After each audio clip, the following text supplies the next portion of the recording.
Hi guys, so I'm back for part 3 of my egg donation journey, and yesterday was my third to last scan and appointment, and it all went very well. They checked my uterus lining, which was 5.1 mil, which they told me was really good, so happy days.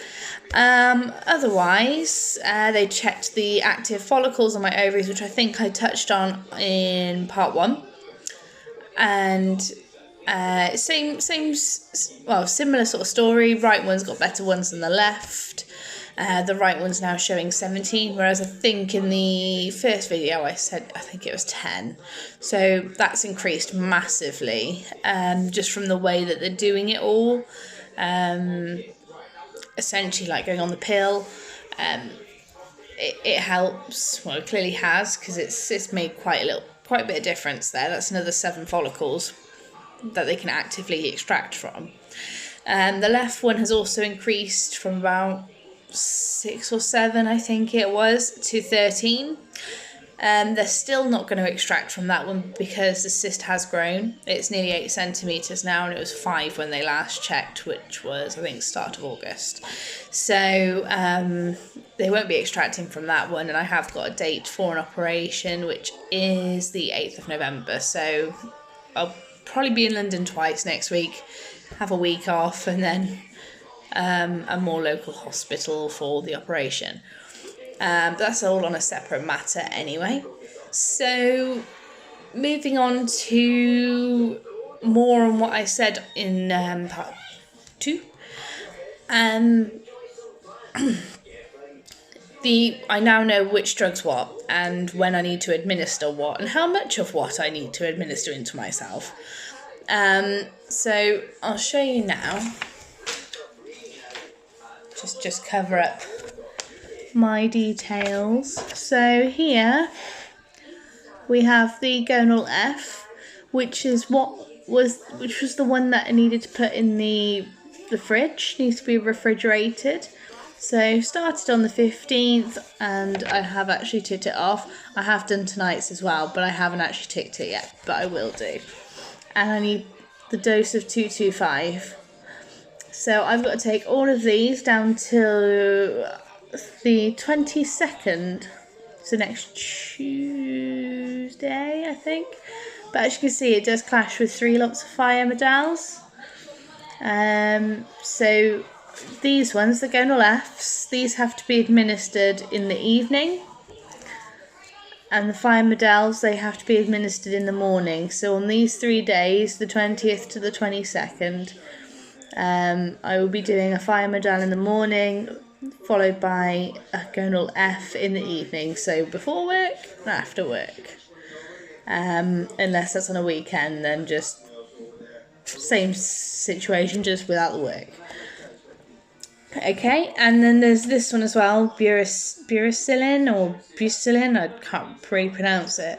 That's that one that I said was for women only, and this is actually a releaser. So once the eggs are all fat, fluffy, ready to go, this one counteracts this one. So this one holds them in. This is the preventer, and that's the releaser. So this one will hold them in, ready, so they don't get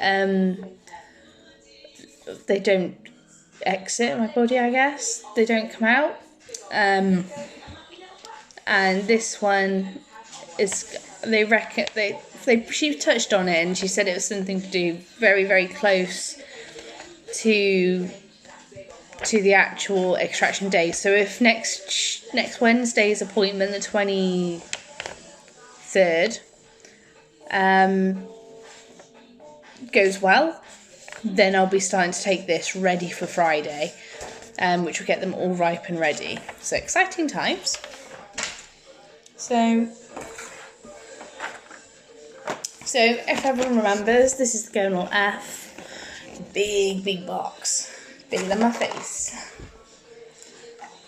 Literally.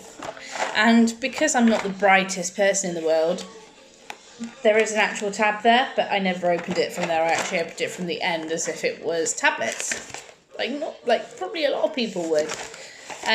So I'll quickly run through how this all works. Get a little leaflet. Now I've got 4 boxes of this, and each pen inside, there's 4 days worth.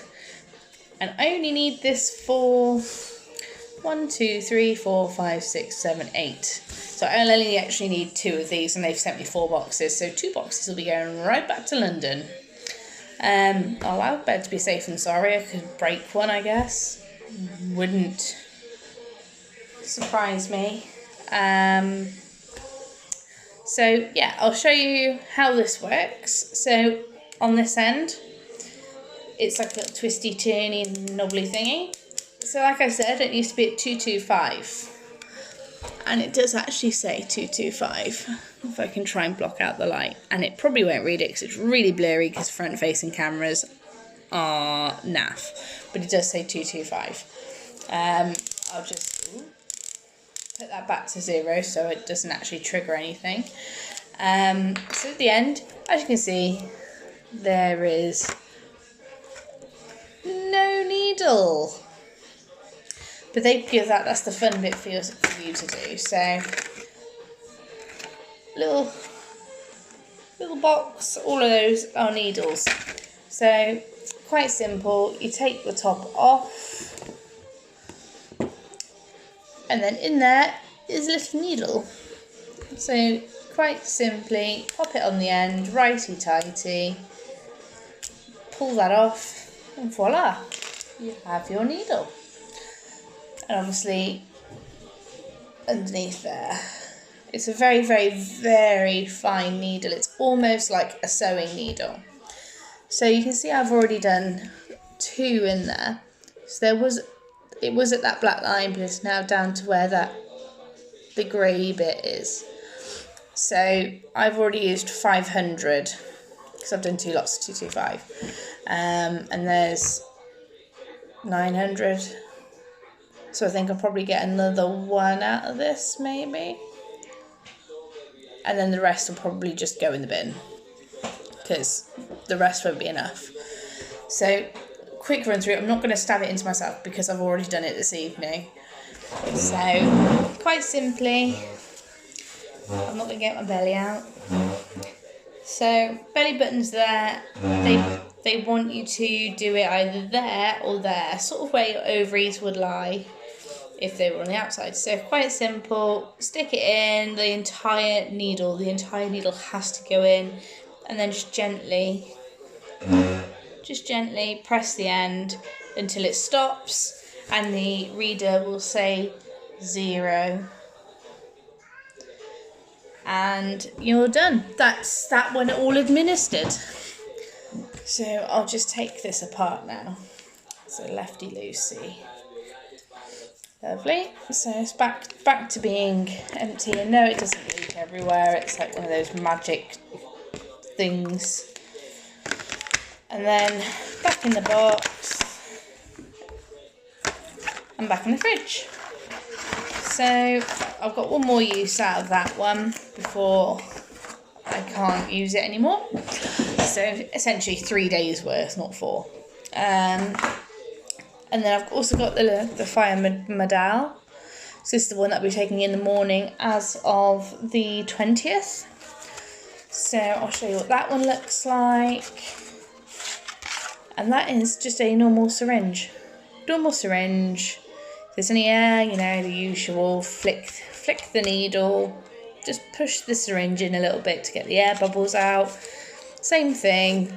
That one's nice and easy. I don't have to be fiddly or anything with that. So that one's nice and simple. And then the Buserelin or Buserelin or whatever it's blinking called is literally just a little pot. So that's why I needed those needles, which makes a lot of sense now. I was like, I'm getting needles with everything else. Why do I need packs of needles? And I'm pretty sure I won't need 20 of them. So yeah, and obviously then a little sharps box. So everything that I don't use, I take back with me on the day of extraction. Obviously it's their property, not mine. So anything I don't use, they'll probably use for demonstration purposes. apart from that, I think that is everything for now. There isn't really a great amount more to talk about until sort of next week. So the next appointment will be yet another scan, and sort of almost D-Day, because they'll tell me if I'm ready, and if I'm ready I'll be back on the Friday. So yeah, it's all coming together now. I'm excited. Now I've got the stabbing myself with a needle out of my head and out the way, I'm a lot more confident. In all fairness, yes, it is daunting. Yes, I panicked big time yesterday. I went to do it and I couldn't do it. I had a complete mental block, because it is actually your human nature to say, no, don't stab yourself. So I got my neighbour to do it, but tonight I was like, well, I can't keep running around to my neighbour every night saying, please, can you stab me? It's not normal for a start, and I needed to buck up the courage and do it myself. And it doesn't hurt. I know, sharp pointy object in the skin. It doesn't hurt. You don't even feel it going. You don't even feel the liquid hitting like inside you like you would like a flu jab. So it is really simple, really easy, painless, not painful so far. Yeah, so anyone who is still thinking of doing it, honestly, just inquire. Worst that can happen is you start and then you don't like it, but then you can just pull out at any time. You're not set or dedicated to do it once you've said yes, you're going to do it. So you can say stop the process at any time. And like I said, I'm with Nurture, and Nurture have been fantastic the entire way. They've, like I said in video 1, they've covered all of my travel and transport costs. Now I have to drive sort of 20 minutes to get to the train station that I use, and they've paid for all my parking as well. So my parking's been covered, train ticket's been covered, even my advance one, because I was silly and booked a really late train initially, because of the last few appointments, the ones that I've booked, I've sort of rushed to get the train, so I didn't want that. And turns out that if it only costs like £10, I think, to get an excess, to get an earlier train, which they covered as well. Didn't expect that, but they did, and I'm incredibly grateful, because that's £10 back that I desperately need, if I'm honest.